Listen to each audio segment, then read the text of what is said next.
بسم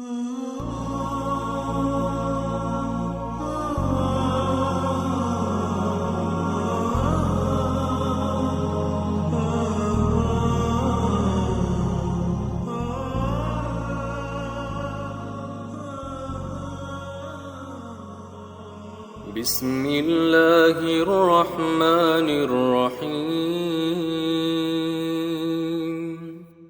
اللهم زينني فيه بالستر والعفاف واسترني فيه بلباس القنوع والكفاف واحملني فيه على العدل والإنصاف وآمني فيه من كل ما أخاف بعصمتك يا عصمة الخائفين.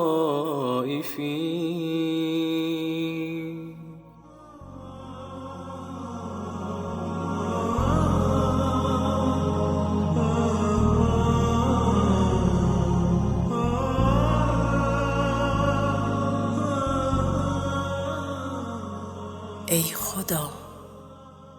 مرا در این روز به پوشش و پاکدامنی بیارای و به لباسی قناعت و کفایت به اندازه حاجتم بپوشان و بر عدالت و انصاف واریدم نما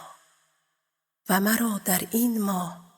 از هر چی می ترسم ایمن بخش. با نگهبانی خودت ای نگهدار و عصمت بخش خدا ترسان